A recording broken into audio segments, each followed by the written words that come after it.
নারী কিসে আটকায় বা পুরুষ কিসে আটকায়? এই বিষয়টা নিয়ে এখন ধোঁয়াশা চলেই বটে। কেনই বা চলবে না?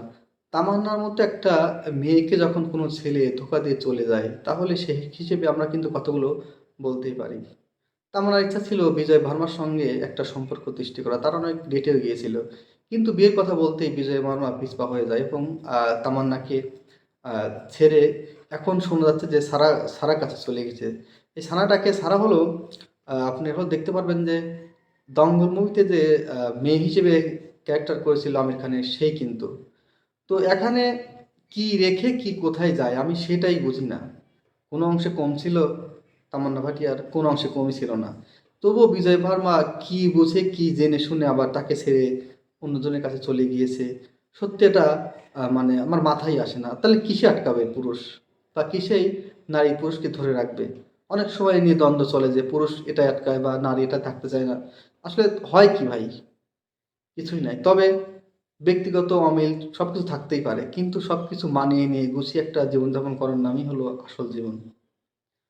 তো এখানে তামান্না ভাটিয়ার কিন্তু আমরা কখনোই প্রেমের গুঞ্জন শুনিনি ওইরকমভাবে। তো নিজের চোখে দেখা বলতে গেলে যে তামান্না ভাটিয়া আগে কোনো খারাপ দৃশ্য করেনি। তবুও সবকিছুকে পেছনে ফেলে হয়তো তিনি পারিবারিক কোনো সিদ্ধান্ত হ্যাঁ, সেটা শুনেছি যে পারিবারিক অনুমতি নিয়েই কিন্তু বিজয় মাওয়ার সঙ্গে একটা মানে হেট স্টোরিতে বাজে সিন করেছিল। সত্যটা দেখার পর খারাপও লেগেছে যে তার মতো একজন ব্যক্তি বা যাকে ছোটবেলা থেকে ভালোভাবে দেখতাম সেটা কিভাবে করলো? তো পরবর্তীতে শোনা গেল যে আসলে বিজয় বার্মাকে তিনি ভালোবাসেন এবং তার সঙ্গে বাগদত্তা সারতে চাচ্ছেন। এর জন্যই হয়তো তারা এরকম একটা শুটিং করেছেন। তো এখন যদি এই মুহূর্তে তাকে বলি যে তিনি কাকে বেছে নিয়েছেন, তিনি অবশ্যই সারাকে বেছে নিয়েছেন। আমরা সেটা স্পষ্ট দেখতে পাচ্ছি গণমাধ্যমে। তো নানান রকম কথা হচ্ছে যে কিসে কমতি ছিল তামান্না ভাটিয়ার। এই মুহূর্তে তামান্না ভাটিয়ার যে ডিমান্ড বা তামান্না ভাটিয়ার ওয়ার্ল্ড ওয়াইড জুড়ে যে ফ্যান ফলোয়ার্স সত্যি কিন্তু অসাধারণ। কত ছেলে পাগল হয়েছে, কত ছেলের ঘুম হারাম হয়েছে তাকে দেখে বা কত প্রস্তাবও পেয়েছে এর কোনো সীমা নাই।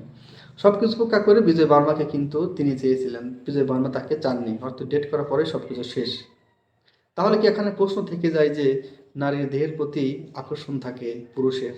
সে আকর্ষণটা যখন শেষ হয়ে যায় নারীও তার জীবন থেকে চলে যায়।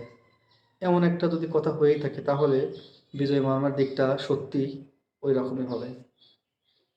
তো একজন পুরুষ হিসেবে চাইবো যে এসব যেন না হয় এবং তাদের উচিত এখন তারা এক হবে কিনা সেটা বলা দুষ্কর। কারণ ওই সেলিব্রিটিটা যে খুব একটা নিজেদের মধ্যে আন্ডারস্ট্যান্ডিং ভালো করে এক হতে পারে সেটা বলা বাহুল্য।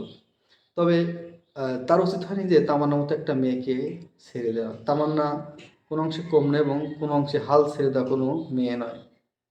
এটাই সবসময় মাথায় যেন রাখি বিজয় বর্মা। তো আর কিছু বলব না, হয়তো অনেক অতিরিক্ত কিছু বলে ফেললাম। তবে এরকম যেন বলিউডে বা বাস্তব জীবনে আর না হয় সে বিষয়েই সবাইকে অবগত করতে চাই। ভালো থাকবেন সবাই। ধন্যবাদ সবাইকে।